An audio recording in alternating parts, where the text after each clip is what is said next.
Let's bring in Miranda Devine, a New York Post columnist and a Fox News contributor. So with this 56-page indictment, when I heard about it this morning, Miranda, the first question that went through my mind was, well, why did the DOJ ever think, to David's point, that it could get away with a sweetheart plea deal, an immunity deal for Hunter Biden?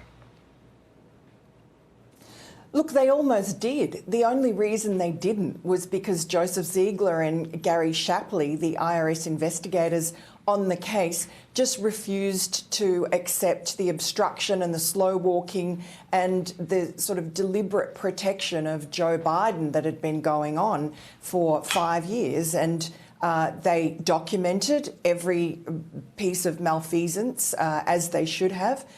Gary Shapley was telling his supervisors at the IRS who should hang their heads in shame as well today. There are a lot of people in the DOJ and the IRS, and particularly David Weiss, who should be humiliated today because everything that Gary Shapley and Joseph Ziegler said, all the investigations they did, that appears now in that indictment. But unfortunately, it's only part of the problem because A, they were never allowed to follow the normal lines of inquiry that would reach Joe Biden.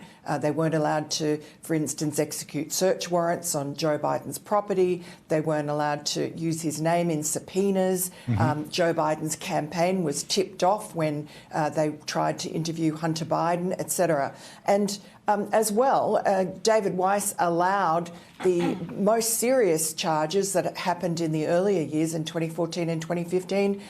The statute of limitations has expired on those, and that would have included foreign agent registration violation allegations and money laundering and so on. So they've really still got off scot-free.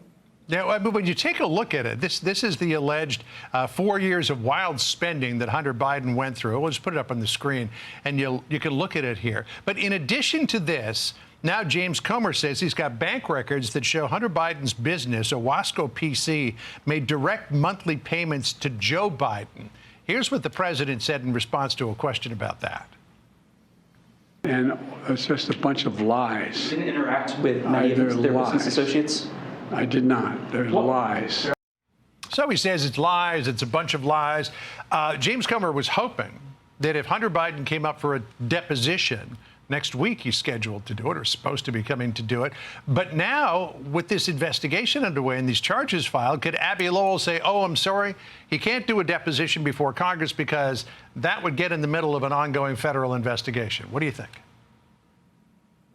Oh, no doubt that's what they'll say. And, you know, the timing, of course, is very curious because these charges could have been brought any time since the plea deal collapsed. All the investigation, all the material was already there. It had been created when they had planned to prosecute Hunter Biden on these felonies, and then that sweetheart plea deal got in the way. And it was just because, you know, Shapley and Ziegler blew the whistle, and then you had one judge in Delaware that decided that they would go by the book. And you also had the fact that one of the prosecutors who Shapley and Ziegler pointed the finger at as blocking any inquiries into Joe Biden, Leslie Wolf, she was off the case after they blew the whistle, and suddenly comes on the case Leo Weiss, who is a known pitbull prosecutor. And you can see that in the language of the indictment. He is unsparing in his allegations against Hunter Biden.